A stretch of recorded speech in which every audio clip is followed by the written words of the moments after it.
Hi friends, welcome to Investment with Saran. நான் financial investments and mutual funds related stock related வீடியோஸ்லாம் நான் போட்டுக்கிட்டு இருக்கேன். இதான் சேனலில் ஃபஸ்ட் டைம் பார்க்குறீங்க அப்படின்னா என்னோட மற்ற வீடியோஸையும் போய் பாருங்கள். பிடிச்சிருந்துச்சு அப்படின்னா லைக் பண்ணுங்கள் அண்ட் ஷேர் பண்ணுங்கள் அண்ட் மறக்காமல் சப்ஸ்கிரைப் பண்ணுங்கள். இன்றைக்கி நம்ம பார்க்க போகிறது power of compounding. Power of compounding அப்படிங்கிறது நீங்கள் உங்களோட பணத்தை ஒரு இடத்துல இன்வெஸ்ட் பண்ணும்போது அந்த இன்வெஸ்ட்மெண்ட் மூலிமா உங்களுக்கு கிடைக்க போகிற ரிட்டர்ன்ஸுக்கு இன்ட்ரெஸ்ட்டு அண்ட் அதுக்கும் இன்ட்ரெஸ்ட்டு இந்த மாதிரி உங்களோட மணி க்ரோத் ஆகிக்கிட்டே இருக்கும். இதுக்கு பேர் தான் பவர் ஆஃப் காம்பவுண்டிங். இது வேர்ல்டில் 8th ஒண்டர்னு எல்லாரும் சொல்கிறது நீங்கள் கேள்விப்பட்டிருப்பீங்க.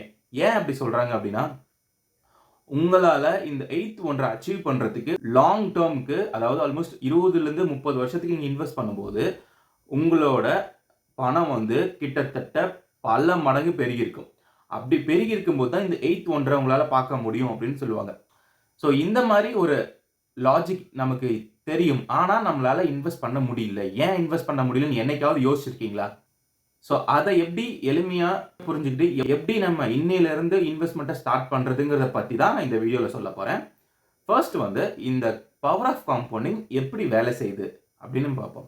நீங்கள் ஒரு 1 லட்ச ரூபா நீங்கள் இன்வெஸ்ட் பண்ணுறீங்க அப்படின்னா வருஷத்துக்கு அந்த 1 லட்ச ரூபாய்க்கு வர இன்ட்ரெஸ்ட் இருக்குது பார்த்தீங்களா, அது உங்களோட மெயின் இன்வெஸ்ட்மெண்ட்டில் இன்வெஸ்ட் பண்ணப்படும் அடுத்த வருஷத்துலேருந்து.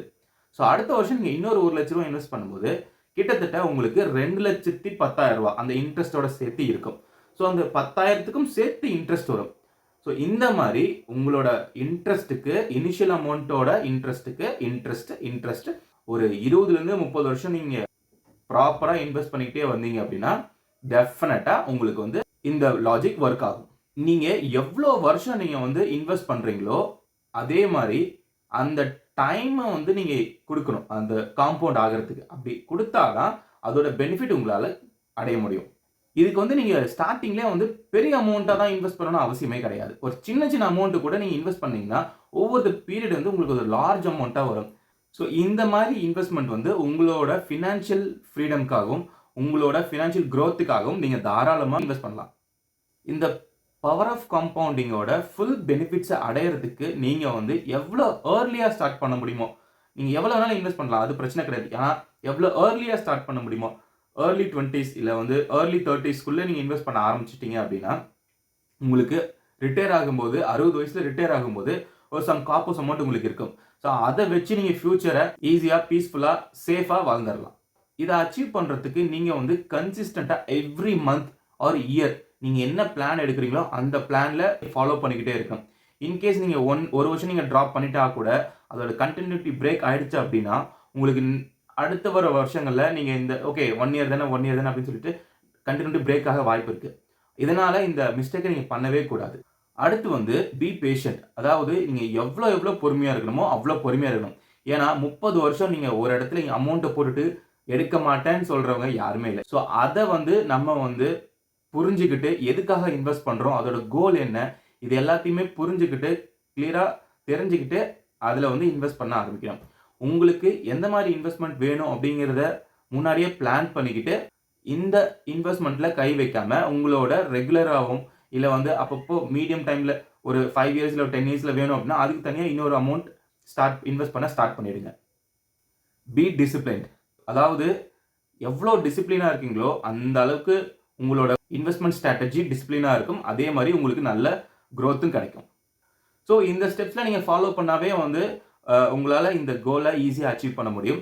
அண்ட் உங்களாலையும் இந்த பவர் ஆஃப் காம்பவுண்டிங்கோட பெனிஃபிட்டை அடைய முடியும். ஸோ இதுக்கு நான் ஒரு 2 எக்ஸாம்பிள் எடுத்துகிட்டு வந்திருக்கேன். அதாவது ஒரு பர்சன் 25 வயசில் அவங்களோட இன்வெஸ்ட்மெண்ட்டை ஸ்டார்ட் பண்ணுறாங்க. அதே மாதிரி இன்னொரு பர்சன் அவங்களோட இன்வெஸ்ட்மெண்ட்டை 30 வயசில் ஸ்டார்ட் பண்ணுறாங்க. வெறும் நான் 5 வருஷம் கேப் தான் நான் டிஃப்ரென்ஸ் பண்ணி கொண்டு வந்திருக்கேன். ஸோ இது என்னன்னு அப்படின்னு நம்ம ஃபுல்லாக பார்ப்போம் வாங்க. ஃபர்ஸ்ட் நான் சொன்ன மாதிரி பார்த்தீங்கன்னா ஒரு பர்சன் 25 வயசில் ஸ்டார்ட் பண்ண போகிறாங்க. அதாவது 26வது வருஷத்துலேருந்து இன்வெஸ்ட்மெண்ட் ஸ்டார்ட் பண்ணுறாரு. அவரோட இன்வெஸ்ட்மெண்ட் பார்த்தீங்கன்னா வெறும் 5,000 ரூபா தான் மந்த்லி. அவரோட வருஷத்துக்கு டோட்டல் இன்வெஸ்ட்மெண்ட் அவர் பண்ண போகிறது வெறும் 60,000 ரூபா தான். நான் ரேட் ஆஃப் இன்ட்ரெஸ்ட் ஒரு 12% நான் எடுத்திருக்கேன். அண்ட் பார்த்தீங்க அப்படின்னா அவங்களோட ஃபர்ஸ்ட் இயர் இன் ரிட்டர்ன்ஸ் 7,200 ரூபா. ஸோ அவங்களோட டோட்டல் அமௌண்ட் அந்த வருஷத்தில் கிட்டத்தட்ட 67,200 ரூபா இருக்கும். ஸோ நான் 30 வருஷம் நான் எடுத்து வந்திருக்கேன். அதை நான் 5 இயர்ஸ் பீரியடில் நான் உங்களுக்கு எக்ஸ்பிளைன் பண்ணுறேன். ஏன்னா 30 வருஷம் நான் எக்ஸ்பிளைன் பண்ணால் வீடியோ ரொம்ப லென்த்தாக போயிடும். ஸோ அந்த பர்சன் வந்து ஒரு 5 வருஷம் இன்வெஸ்ட் பண்ணிட்டு அவங்களோட 30 வயசுல பார்க்கும்போது அவங்களோட டோட்டல் இன்வெஸ்ட்மெண்ட் பார்த்தீங்கன்னா கிட்டத்தட்ட 3,80,000 தான் இருக்கு.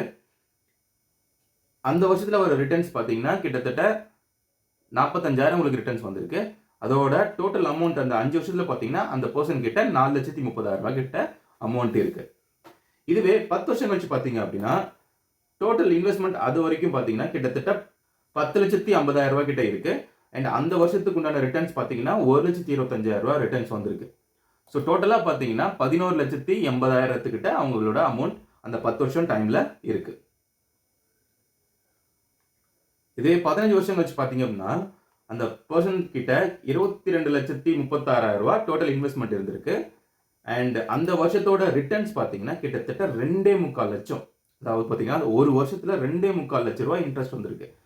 ஸோ டோட்டலாக அவங்க கிட்ட இருக்கிற அமௌண்ட் வந்து 25 லட்ச ரூபாய் 15 வருஷத்துல.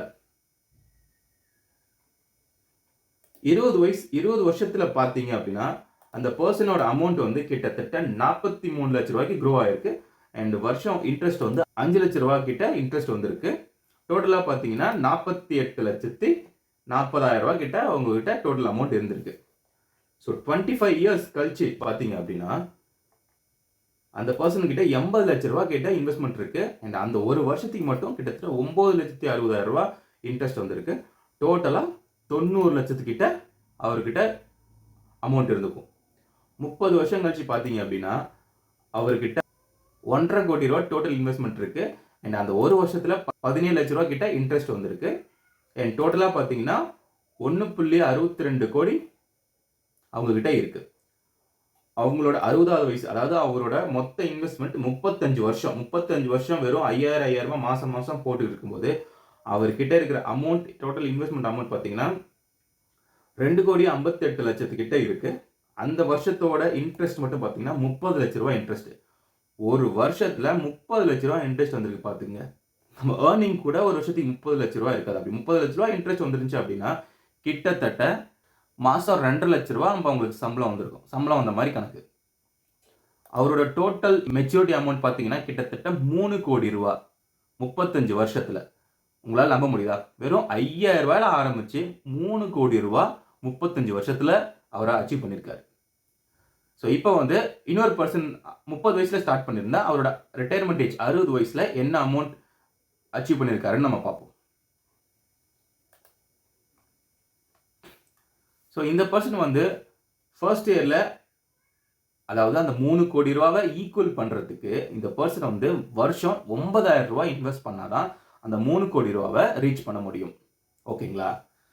ஸோ இப்போ பார்த்தீங்கன்னா கிட்டத்தட்ட இவரும் வந்து 30 வருஷம், இவரோட ரிட்டையர்மெண்ட் ஏஜ் 60ன்னு வச்சு 30 வருஷம் இன்வெஸ்ட் பண்ணியிருக்காரு. 30 வருஷம் 9,000 ரூபாய் இன்வெஸ்ட் பண்ணி அவரோட ஃபைனல் அமௌண்ட் பார்த்தீங்க அப்படின்னா கிட்டத்தட்ட 3 கோடி ரூபாய் அவருக்கு கிடைச்சிருக்கு. ஸோ டிஃபரன்ஸ் புரிஞ்சுதா? நீங்க 25 வயசுல ஆரம்பிச்சிருந்தீங்கன்னா வெறும் 5,000 ரூபாயிலேயே வந்து உங்களால 3 கோடி ரூபாய் சேர்த்திருக்க முடியும். பட் அதுவே 30 வயசுல நீங்க ஆரம்பிச்சீங்கன்னா 30 வயசுக்கு அப்புறம் நீங்க ஆரம்பிக்கும் போது உங்களோட அமௌண்ட், இன்வெஸ்ட்மெண்ட் அமௌண்ட் அதிகமா இருக்குது. கிட்டத்தட்ட 9,000 ரூபாய் கிட்ட நீங்க மந்த்லி இன்வெஸ்ட் பண்றீங்க.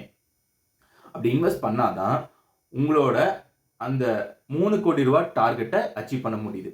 அப்படி இல்லை, நான் வந்து கம்மியாக தான் இன்வெஸ்ட் பண்ணுவேன் அப்படின்னா, ஃபார் எக்ஸாம்பிள் நீங்க வந்து 5,000 தான் இன்வெஸ்ட் பண்றீங்க அப்படின்னா 30 வருஷத்துல அவங்களோட அமௌண்ட் பார்த்தீங்கன்னா கிட்டத்தட்ட 1.62 கோடி தான் அவர்கிட்ட இருந்திருக்கும்.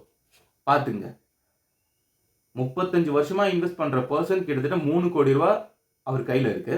ஆனா 30 வயசுல இருந்து வெறும் 30 வருஷம் மட்டும் தான் இன்வெஸ்ட் பண்ண போறோம் அப்படிங்கிற ஒரு கையில வெறும் 1.5 கோடி கிட்ட தான் இருக்கு. Half half the amount. உங்களுக்கு டிஃபரன்ஸ் தெரியுதா? ஸோ இதுக்கு தான் வந்து எவ்வளோ ஏர்லியாக ஸ்டார்ட் பண்ண முடியுமோ அவ்வளோ ஏர்லியாக ஸ்டார்ட் பண்ணுங்க. அப்போதான் அந்த பவர் ஆஃப் காம்பவுண்டிங் பெனிஃபிட் உங்களுக்கு கிடைக்கும் சொல்றது. ஸோ நீங்கள் டிசிப்ளின்டாக உங்களோட இன்வெஸ்ட்மெண்ட் ஸ்ட்ராட்டஜியை கிளியராக வச்சுக்கோங்க. நீங்கள் இன்வெஸ்ட் பண்ண போகிறது என்ன பர்பஸ்க்குன்னு அப்படின்னு கோல் செட் பண்ணிட்டு அதுக்கப்புறம் இன்வெஸ்ட் பண்ணுங்க.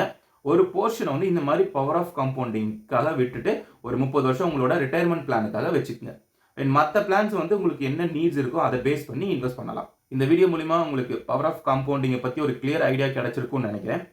ஸோ நீங்கள் இன்வெஸ்ட் பண்ணுற மாதிரி இருந்துச்சு அப்படின்னா எந்த மாதிரி இன்வெஸ்ட்மெண்ட் பண்ண போகிறீங்க அப்படிங்கிறது கீழே கமெண்ட் பண்ணுங்கள். நான் ஆல்ரெடி வந்து மியூச்சுவல் ஃபண்ட்ஸை பற்றி நிறைய வீடியோஸ் போட்டிருக்கேன். அண்ட் ஸ்டாக்ஸை பற்றி நான் எப்படி அனலைஸ் பண்ணுங்கிற வீடியோஸும் நான் போட்டிருக்கேன். அதோட லிங்க் எல்லாமே என்னோட டிஸ்கிரிப்ஷனில் கொடுக்குறேன். மறக்காமல் பாருங்கள். அண்ட் லைக் பண்ணுங்கள், ஷேர் பண்ணுங்கள், மறக்காமல் சப்ஸ்கிரைப் பண்ணுங்கள். Thank you friends. Bye bye. See you next video.